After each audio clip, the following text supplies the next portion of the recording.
Today I wanted to talk about the 3 broad genres of official video game books and share my thoughts on each. Before jumping into my discussion on these books, let me show you what they have in them. I'm gonna start out with the official Gala Region Strategy Guide Collector's Edition, the Pokemon Sword and Shield book.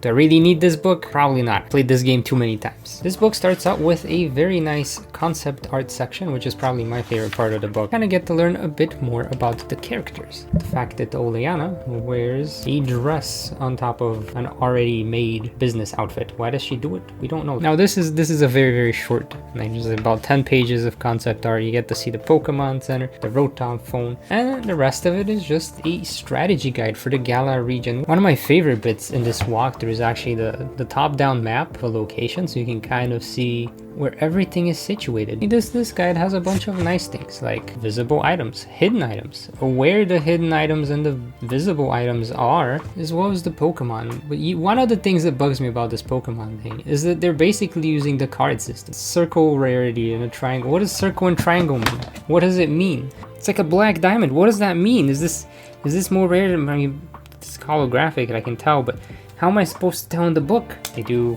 technically have an explanation of what they mean, but it's not a percentage based. What does frequent mean? What does common mean? This is where things like Cerebi and Bulbapedia outshine this guide. The other thing is, when you're seeing trainers' teams, you can see what his Pokemon are and what they're weak to, but what you can't see is what their moves are. Something I can easily find online. This part is very useful to me because every time I go through this stinking gym, even though I've played through this game like 20 times at this point, I still fall through one of the holes. At the end of the walkthrough, there is this advanced trainer handbook by the most advanced trainer in the Gala region, Sonia. It even suggests teams depending on the starter you pick, which that's pretty neat. They show you the natures that you should care about, right? There's 60 natures in the game. There's the 4 that you need to care about. If you do any sort of competitive, you already know about these. What's defense though? If you guys are curious, how did I find out about these trainers? They're here in the book, and you just have to do the rematches quite a bit to run into all of them. And these are actually the teams, the Champion Cup rematch teams are the ones that I use trainer on, so if I ever do a B run, these are the Pokemon that she'll have on her team. Some art of the Dynamax versions, as well as a description of what their moves do. G-Max Voltcraft, this move paralyzes opponent. All of the marks that you can get in the game, which I thought that was pretty cool because it also includes marks from previous games. But look at all these. They added all of these random marks. So when you send your Pokemon out, it will get a little name next to it. So let's just say that the Sylveon has the flustered mark. And when I send it out, it's gonna say, "Let's go, Sylveon, the easily frustrated." Explains breeding, explains everything you need to know. It even shows you where to catch all the Pokemon. It's basically like Cerebi but book version, and it doesn't list the probabilities. Instead, it gives you these random circles, your adventure data that Chairman Rose is collecting because you agreed to the terms of service conditions and never read what they're actually collecting on you, but Rose knows all. He knows when you sleep, he knows when you're playing Pokemon, he knows when you're watching YouTube videos instead of doing your homework. Do your homework, please. Yeah, so this is just kind of again, basically Cerebi, but in book version. It did come with some other cool stuff like stickers for my Joy-Cons, but I'm probably not gonna use these ever. I would have liked to see some more concept art. That was my favorite part, and I know there's a lot of concept art, especially when designing the new Pokemon. It would have been cool to see the concept arts for like, oh, maybe this is what Rookidee was initially supposed to look like. I don't know. Alright, up next is the Xenoblade Chronicles 2 Collected Works. Also in French. Here we get to see some of the finalized sketches of characters. So here's our boy Rex, and here's a bit of line art of Rex. I think this is gonna be useful like if you're trying to learn how to draw, which I am. There's Pyra, and also for Sakurai. Here you go, man. It exists. Can't forget Patrick. Don't talk to me or my son ever again. Now we're getting to my favorite part of this art book, and that's the Titans. Titans are like the main focus of Xenoblade 2. That's Shulk. There's quite a bit of care that's put into designing these worlds. I think it shows in the game. That's one of my favorite things about the game, is just getting to see. This is in Urai, you have these little like rice pastures. I don't know what the proper word for them are.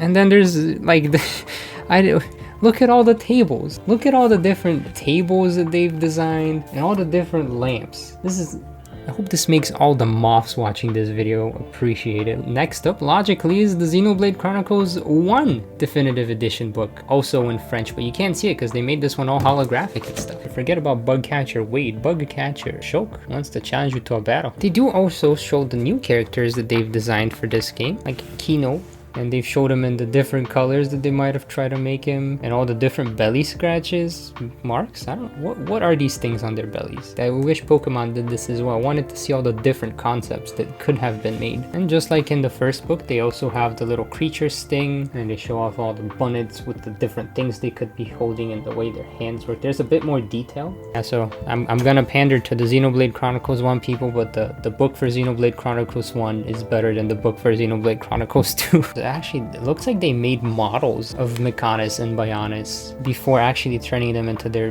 video game thing, which Mechonis ate a lot of cheeseburgers, it looks like. And then just as you think you're done with this book, the texture of the pages change. It goes from this glossy texture to like this rough paper. It says storyboards, and you look at it, and this is just such a nice little surprise that I absolutely love. They show you the storyboards and the notes that they took for how they want the visuals inside of the cutscenes to look like. I really appreciate getting to see this. This is a content creator. Nice to see what goes behind the scenes for making all these. And this isn't like, this starts on page 227. I'm not gonna show the rest because it's spoilers, but like it goes. There's 28 pages of them showing the storyboards. You win there, Xenoblade 1 fans, even though I still like the second game. Alright, we're going from one obscure RPG to the next. This time we have the Octopath Traveler. Octopath Traveler is a beautiful game, wonderful music. Even if you don't intend to ever play this game, look up the Octopath OST. Starts out with like a quick description of the characters. You have a giant map of the region and where everything is. One thing I absolutely love about this book is that there's this nice little index on the side. So if you're flipping through the pages, you know where you are in the current section. It also gives you a very nice breakdown of the different characters and their traits, what they're good at, what they're not good at. Some of the characters have special abilities, so Alphen the Apothecary can make items, and this explains how you can make said items. So you don't have to just guess and check, which is what I did the first time I played through the game, which is why I didn't use Alphen. There's a move that requires RNG, and unlike Pokemon, I would like to point this out, that unlike Pokemon, they actually show you the % chance of having an effect occur, because that would be useful information. Thank you, Octopath Guide, for not using random circles and stars. Alright, at the end of the day, you also have extras. I kind of liked it when it's at the beginning, because you open the book and the first thing you see is all the character designs. You can also see a bit of the concept art for the background settings. The entire game is pixel art based, but in this one, they actually had art as the concept, it seems, and then they turned it into pixel art, which I think is pretty cool. They also have a very nice timeline, basically telling everything that happens in the story, in the world of this game, up until the game starts. And then, for all you tabletop fan people, they made a heckin' TRPG rope. I don't even know how to do this. I want to try this out. This seems fun. This is like, again, a bunch of pages of just going through this. It's like a tabletop RPG. There's a GM. What's a GM? A general manager? I don't know. There's art for it too. I did like the way the Pokemon one kind of has text throughout it to describe what's going on. Whereas this one, if you just open a random page, it's like, here's a city, here's where you can find one. It's just pure map data. Whereas Pokemon, it's map data plus stories here and there, which I actually enjoy. It makes it a bit more readable. This is like pure optimized. I'm just here for the guide. Speaking of octopuses, we have, whoa, Splatoon 2. This is big and heavy. Chonk book. And this is all artwork. This entire book is just the artwork of the game. Start out with the key arts, it just transitions into Splatfest arts, in case you guys missed the Splatfest arts. And you get to the character section, so you get to see the character designs. You also get to see something I personally like, seeing the concepts, the things that didn't make it to the final design. Why couldn't we just get this normie hairstyle for the guys? And also, why couldn't we get this hairstyle for the ladies? Like, it's the top left corner for both. They were so good. But yeah, they have all these beautiful details. Maybe not as many details as the Xenoblade books on what went into what, but they definitely show more of the concept. Look at all the things they considered for the bread machine. Would it be like a frosting machine, a bubble bath, the kitchen spinner thing, or just a spray? Like all the things they considered into making this. And look, we get to see all the produce they have. Pink tomatoes, squid bananas, watermelon that has like squid designs on it, corn. Like, do we really care about the produce in Mako Mart? And the answer is we do. Thank you for sharing this with us. The only thing that upsets me about this book actually is the lack of Octo expansion stuff. There's a separate book for Octo expansion that just hasn't released in the US yet. I want it. Alright gamers, I'm saved the best for last. Oh, Legend of Zelda, Breath of the Wild, Creating a Champion. It's even better than the Splatoon book. And it is probably what I would say I'd really like most video game books to be. Open your eyes. Be ready to read this masterpiece of a book. Similar to the Splatoon one, it starts out with the key art. Not just the finished key art, they show you the progress. Which again, as someone learning how to draw, this is very valuable information. They also have developer's notes, which Splatoon kind of did, but these are a bit more detailed and they kind of explain the thought process that they went through to decide the final design of Link and of all the other characters. Why wasn't this in the game? I want this in the game. They continue this for all of the other characters in the game. Here's Cass. I'm glad Cass did not look like ravioli. They literally added Nightmare Fuel in here. This is what the Guardians initially looked like. Oh, this was a very dark game.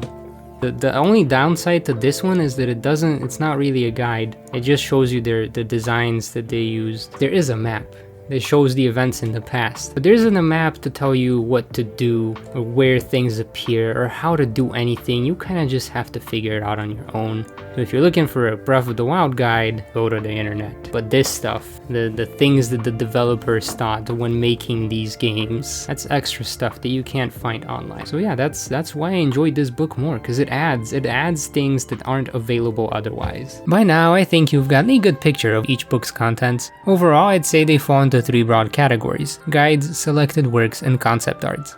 In general, the selected works books are the ones that come with a collector's edition of a game. They have little to no writing and are mostly filled with the finished or near finished designs of in-game assets. If you, for some reason, fail to secure a copy, you can usually find someone reselling it online for a hefty price. I am not a big fan of this practice. For example, I didn't have the emotional investment or money to get the collector's edition of Fire Emblem Three Houses. Once I gave the game a try, I fell in love over and over, and I actually got to marry some of them. But by that point, it was too late to get the book, unless I was willing to drop a couple $100 on eBay. Could just be me, but this feels like such a huge disservice to new fans of a game.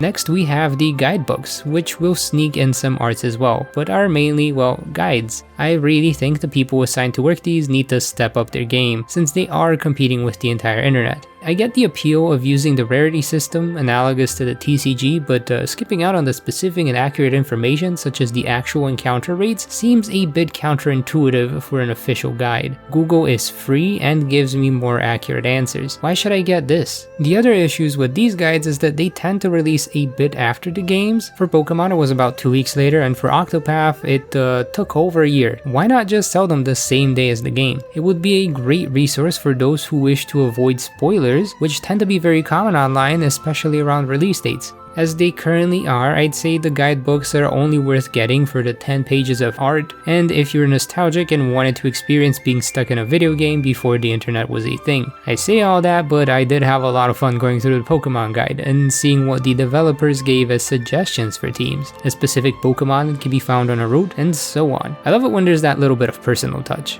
And finally, we have the concept art books. These are my favorite by a long shot, and the worst part is that the majority of books in this category will never be localized. Unlike the other two official game books, these contain developers' notes, show beta versions of maps and character designs, and provide content which can't be found on a random YouTube channel. With these, you get behind the scenes content, a more fair price since they aren't hidden behind limited release editions, and actually have writing in them. I like this because it gives context. They are great for fans of the game since they show a bit of the creativity and decisions that made the game you enjoyed the game you enjoy. And that's a very important part. You want to get these after you've played the game, instead of being stuck in a now or never situation like with the selected works books. Nintendo, make more of these, and also translate the ones that exist please. Anyways, enough about me. What about you? Which of these video game book styles do you like the most and why? Do you have a favorite video game book? Let me know what you think in the comments below. I look forward to reading it. I am a nerd. I like reading. Thanks for watching.